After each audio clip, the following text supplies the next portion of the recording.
Hello friends, नमस्कार। Desert living and all में आप सबका फिर से एक बार स्वागत है। तो आज हम पे मैनेजर पर जो ट्रांसफ़र एम्प्लॉय होते हैं, जिन एम्प्लॉयज़ का ट्रांसफ़र हो जाता है, तो उनकी आईडी को हम किस तरह से दूसरी आईडी पर, मतलब दूसरे डीडीओ के आईडी पर कैसे ट्रांसफ़र करते हैं और किस तरह से हम एक्सेप्ट भी करते हैं, ये दोनों ही प्रोसेस मैं आज आपको बताऊंगी। तो शुरू करते हैं। पे मैनेजर लॉगिन कर लेते हैं। ये पे मैनेजर की साइट है, इसको हम लॉगिन कर लेते हैं। तो देखिए इस तरह से विंडो खुल जाती है। तो हम अब यहाँ पे डीडीओ आईडी और पासवर्ड भर देते हैं। तो इस तरह से ये इसका इंटरफेस खुल जाता है और हम मेन ऐप पे आ जाते हैं। तो देखिए फ्रेंड्स, इस तरह से ये पे मैनेजर की विंडो खुल जाती है। तो यहाँ पे हमें फ्रेंड्स देखिए ये ऑथराइजेशन में जाना है। उससे पहले देखिए आईडी ट्रांसफ़र करने से पहले आपको दो काम करने होंगे। एक तो कार्मिक का एलपीसी निकालनी होगी, क्योंकि कार्मिक का ट्रांसफ़र दूसरी डीडीओ के हुआ है। तो हमें पहले सबसे पहले कार्मिक की एलपीसी निकालनी होगी, जो कि मैं आपको बता देती हूँ कि यहाँ पे रिपोर्ट्स में आप जाएंगे। रिपोर्ट्स में डीडीओ रिपोर्ट्स में देखिए यहाँ पे एम्प्लॉय रिलेटेड रिपोर्ट्स है। एम्प्लॉय रिलेटेड रिपोर्ट्स में जाने के बाद में आपको सबसे पहले एक ऑप्शन दिखेगा, ये लास्ट पे सर्टिफिकेट। इसे आप जब क्लिक करेंगे तो आप इसमें जो कार्मिक का नाम और भर के और जिस कार्मिक का ट्रांसफ़र हुआ है उस कार्मिक की आपको एलपीसी निकालनी होगी। और उसके बाद आप GA55 भी कार्मिक का जो लास्ट मंथ तक का जो रहेगा, तो आपको GA55 भी यही कार्मिक का भी मिल जाएगा। तो इस तरह से आप वो निकाल लेंगे। फ़िलहाल मैं आपको आईडी ट्रांसफ़र करना और एक्सेप्ट करना, ये दो बातें ही बताने वाली हूँ। तो शुरू करते हैं। देखिए आपको सबसे पहले ऑथराइजेशन में जाना होगा। ऑथराइजेशन में हम जाने के बाद में यहाँ पे ट्रांसफ़र एम्प्लॉय ये लिखा हुआ आ रहा है। यहाँ पे ट्रांसफ़र एम्प्लॉय, इसको हम क्लिक करेंगे। और यहाँ पे ट्रांसफ़र एम्प्लॉय में अगर हम नाम भरें या आईडी, एम्प्लॉय की आईडी कुछ भी भर सकते हैं। तो हम यहाँ पे नाम भर लेते हैं। तो यहाँ पे हमने जैसे नाम भरा तो नाम आ गया है और इसे हम क्लिक करेंगे। देखिए फ्रेंड्स, जब नाम क्लिक कर लेंगे तो इस तरह से एम्प्लॉय का नाम आ जाएगा और उसके बाद में हमें एम्प्लॉय के नाम के आगे इसे क्लिक करना है। तो देखिए फ्रेंड्स, इस तरीके से ये नाम आ जाएगा। और जब कार्मिक को आपको जिस जगह ट्रांसफ़र हुआ है उस जगह, उस ऑफिस की या कार्यालय की जो आईडी होगी, वो आपको टू ऑफिस आईडी, यहाँ पे आपको उसका नंबर लिखना होगा। तो मैं नंबर भर देती हूँ।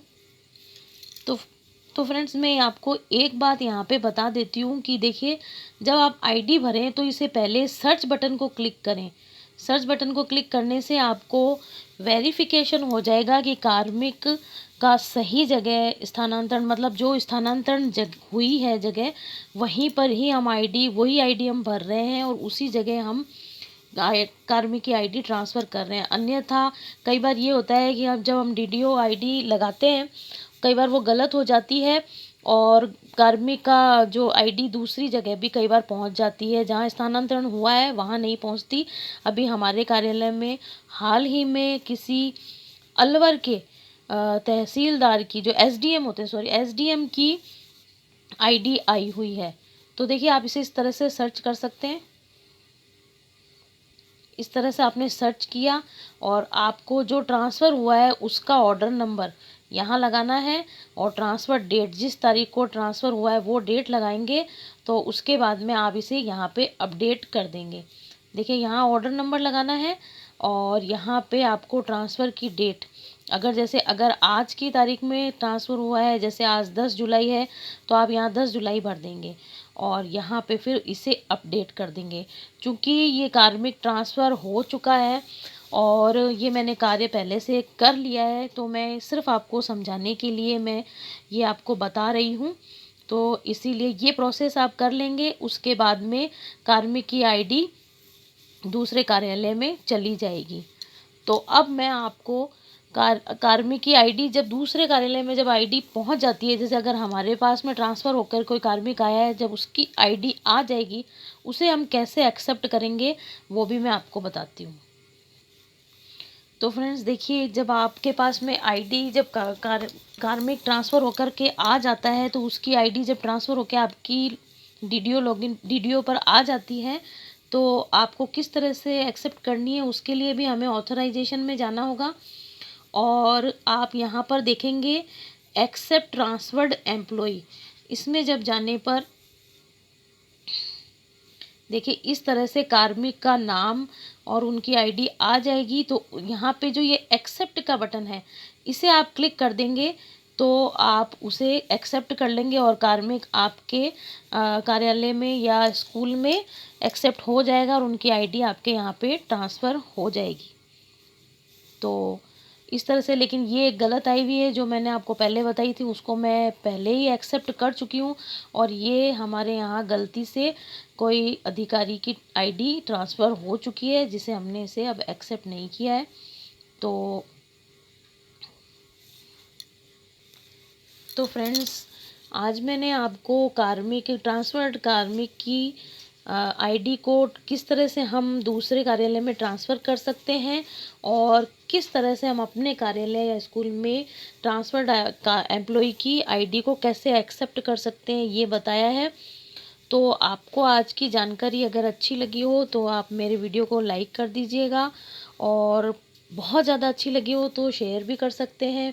और अगर आपकी कोई क्वेरी हो तो आप मुझे कमेंट कर सकते हैं, और अगर आप मेरे चैनल पे नए हैं तो मेरा चैनल ज़रूर से सब्सक्राइब कीजिएगा।